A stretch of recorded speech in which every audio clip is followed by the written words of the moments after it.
Sa isang mahalagang sandali ng kanilang bagong pakikipagsosyo, ipinakita ni Mayong Tong kay Ha-jin ang isang larawan at nagbigay ng kanyang unang utos na patayin si Seong Du-yong. Sandaling tumahimik si Ha-jin, binibigyang timbang ang bigat ng gawain, bago pumayag na tuparin ang utos. Kinikilala si Mayong Tong formal bilang kanyang boss na may bahagyang ngiti. Natuwa si Mayong Tong sa formal na pagtanggap ni Ha-jin, at inasar siya tungkol sa kanyang mabilis na pag-aangkop sa mga formalidad. Pagkatapos, tinanong niya si Ha-jin kung hindi ba siya naiintriga kung sino ang kanilang target. Sumagot si Ha-jin ng walang pag-aalala, tinatanong kung may dahilan ba para malaman pa ang tungkol sa target. Subalit, ibinunyag ni Mayong Tong ang isang nakakagulat na katotohanan. Si Seong Du-yong ay dating operatiba ng National Intelligence Service at ng Homeland Intelligence Directorate na labis na ikinagulat ni Ha-jin. Inilahad pa ni Mayong Tong ang nakakabahalang balita kay Ha-jin na si Du-yong ay hindi lamang hindi gusto ng Timog kundi may kaugnayan din kay Ha-jin na inakala din ni Mayong Tong alam na ito ni Ha-jin. Nagulat si Ha-jin sa pagbubunyag na ito, lalo na nang uyamin siya ni Mayong Tong sa kanyang kakayahan sa pagkalap ng impormasyon, gamit ang kasabihan tungkol sa ilalim ng lampara na pinakamadilim upang bigyang diin ang kawalan ng kamalayan ni Ha-jin. Dagdag pa rito, binanggit ni Mayong Tong na ang anak na babae ni Seong Du-yong ay parehong paaralan ang pinapasukan ni Ha-jin na lalong pinagtaka nito. At sa paglipat ng eksena, kung saan makikita natin si Sae-byok na tahimik na kumakain habang si Ha-jin naman na nakatingin sa kanya, na may halo ng pag-iisip at pagkagulat dahil siya ang tinutukoy ni Mayong Tong. Samantala sa nakakatawa, ngunit may tensyon na eksena sa kantina ng paaralan, makikita natin si Ha-jin at ang kanyang grupo na pinagtitinginan ng ibang mga estudyante na nagtataka sa hindi pangkaraniwang pagtitipon at sa kapansin-pansing tensyon sa pagitan nila. Makikita si Jongmin na lumingon siya kay Ha-jin at nagtanong tungkol sa kakaibang itsura nito. Subalit, bigla ang kinuha at kinain ni Ha-jin ang katlet ni Jongmin, na nagdulot ng agarang at nakakatawang pagsabog ng galit mula kay Jongmin na malakas na sinermunan si Ha-jin. Subalit, sa gitna ng nakakatawang palitan na ito, biglang lumingon si Jongmin sa isa pa nilang kaibigan, si Tae-tak, at malakas na inangking nahulog ang kanyang side dish. Subalit makikitang inaasahan na pala ito ni Tae-tak, ang kalokohan ng kanyang mga kaibigan, at naghanda na siya ng maraming katlet, pabirong idineklara niya ang kanyang kahandaan. Subalit, sa gitna ng masayang kapaligiran, biglang nagsalita si Ra Hong-mi na may kabaligtarang tono, pinagsabihan ang lahat na manahimik habang kumakain dahil hindi ito magandang asal sa harap ng pagkain. Samantala, bumaling at pinupuri naman ni Ra Hong-mi si Sae-byok sa kanyang malambot na balat, ipinahayag din niya ang pagkainggit at medyo mapanghimasok na iminungkahi na maaaring dagdagan pa ni Sae-byok ang kanyang timbang para mas mapaganda pa ang kanyang figura. Subalit ang hindi hininging payo na ito ay nag-iwan kay Sae-byok ng pakiramdam ng pagkapahiya at pagtataka sa pagiging mabait ni Ra Hong-mi sa kanya. Sa kaloob-looban, kinikilala ni Sae-byok ang kagandahan ni Ra Hong-mi at maganda rin itong katawan subalit bakit tila manghang maha ito sa kanya. Lipat ang eksena, sa isang matinding pagtatalo sa departamento ng pulisya, nagtanong si Seong Ji-wan sa deputy chief kung bakit hindi siya sinabihan na nasa timog si Du-yong, ang kanyang nakatataas na kasamahan. Tinanong ng deputy chief, na kalmado ang tono, kung kailangan ba talagang ipaalam ang ganitong impormasyon kay Seong Ji-wan. Frustrado, iginiit ni Seong Ji-wan na may mahalagang dahilan siya sa pagtatanong na ito.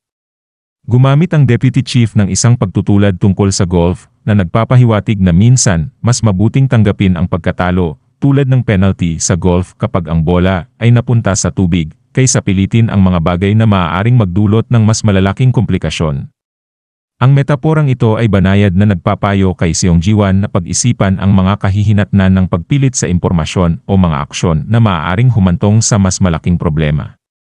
Tinanong ni Seong Ji-wan kung posibleng putulin ng departamento ang ugnayan kay Du-yong, isang kasamahan na kamakailan lang bumalik mula sa Hilaga, kasabay ng mga usap-usapang magkakaroon ng samit na suportado ng gobyerno. Labis na nagalit si Seong Ji-wan, itinuturing niyang pagtataksil ang anumang sakripisyo kay Du-yong, lalo na't kakabalik pa lang nito at naglingkod sa bansa. Bigla, itinutok ng deputy chief ang golf bat kay Seong Ji-wan bilang babala laban sa paggawa ng padalos-dalos na desisyon. Mariin niyang ipinahayag na hindi nila isinasakripisyo ang kanilang mga tao, lalo na ang mga nag-alay ng kanilang buhay para sa bansa, binibigyang diin ang pagkatao at etikal na mga hangganan na gabay sa kanilang mga desisyon. Samantala lumipat ang eksena sa pag-uusap sa pagitan ng Deputy Chief at ni Duyong sa nakaraan. Inaabutan ng Deputy Chief si Duyong ng isang pasaporte at iniuutos sa kanya na umalis papuntang Morocco at diretsahang sinabi sa kanya na itinuturing na siyang patay na dahil sa mga banta sa kanyang buhay. Ipinaliwanag niya na mas mabuti para kay Duyong na manirahan kasama ang mga taong katulad niya at ang kanyang pagbabalik ay magdudulot lamang ng paghihirap. Para mabawasan ang bigat ng desisyong ito, nangako ang deputy na tiyakin na ang pamilya ni Duyong ay mabibigyan ng pinansyal na kompensasyon. Partikular niyang binanggit na ang pera ay magtitiyak ng magandang medikal na pangangalaga para kay Jesuo ang kanyang asawa at magbibigay ng magandang buhay sa anak ni Duyong. Balik sa kasalukuyang eksena at makikita si Duyong na nakatingin sa mga bituin, nagmumuni-muni tungkol sa kanyang buhay at mga desisyong ginawa niya.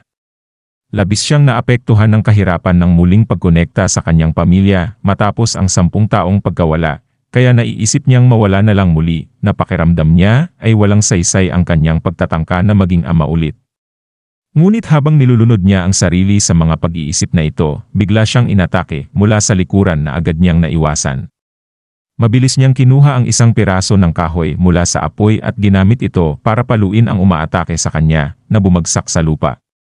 Habang nagugulat pa ang kalaban sa pagkakabagsak, agad na lumipat si Duyong sa likod nito at muling umatake para tapusin ang laban.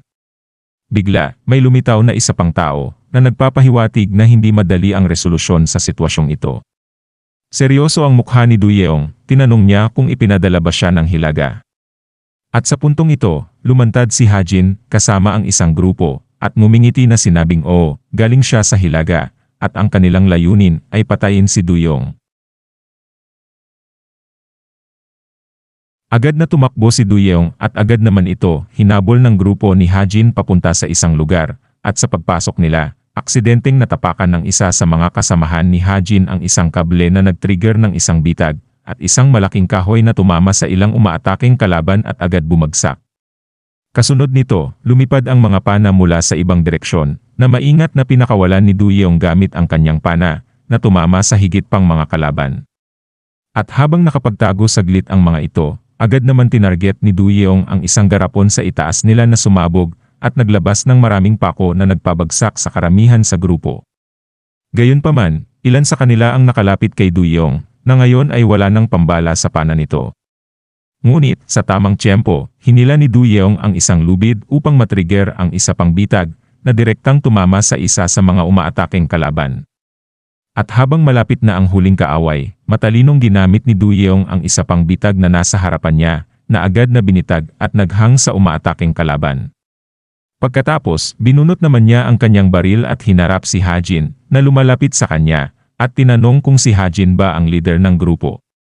Samantala, kinilala naman ni Hajin ang pagiging handa ni Duyong na may ngiti.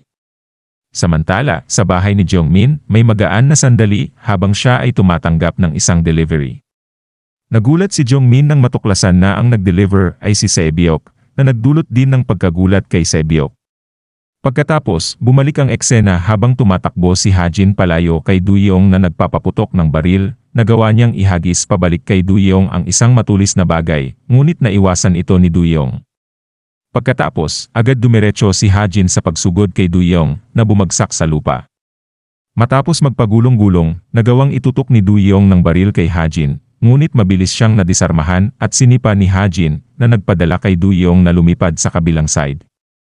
At habang hinahabol siya ni Hajin, isang trap ang lumitaw na agad din naman na iwasan ni Hajin sa tamang oras, ngunit bago pa man, nagawang sipain ni Duyong si Hajin at agad ding tinulak patungo sa isa pang bitag, ngunit bago pa man sila bumagsak, napansin ni Hajin ang isang tangke ng gas, at agad niya itong binaril, at nagdulot ng pagsabog na nagtulak sa kanilang dalawa palayo sa bitag. Pagkatapos ng pagsabog, hirap na tumayong muli si Duyong. Biglang lumitaw si Hajin mula sa gilid, nakatutok ang kanyang baril kay Duyong, na lumikha ng isang napakatensyonadong sitwasyon. Lumipat ang eksena kay Sebyok, na nagmumuni-muni habang nagde-deliver. Iniisip niya ang yaman ng pamilya ni Jongmin, at ang posibleng koneksyon nito sa kanyang mga kaibigan, partikular na si Hongmi. Nagtataka siya kung paano sana naiiba ang kanyang buhay kung nasa tabi niya ang kanyang ama. Samantala, biglang may sadyang bumangga na kotse kay Sebyok. At agad naman bumalik ang eksena kay Hajin, habang nasasaksihan ng kanyang grupo, habang nakatutok ang baril kay Duyong. At sa isang mabilis na sandali, kinalabit ni Hajin ang gatilyo, at direktang tumama ang putok sa ulo ni Duyong, at sabay nito, makikita ang isang grupo ng mga tao na nagpaplanong dukutin si Saebyok, na lalo pang pinalala ang sitwasyon. At dito na po natatapos ang yugtong ito. Maraming salamat po, mag-like at subscribe para sa susunod na kabanata. Hanggang sa muli.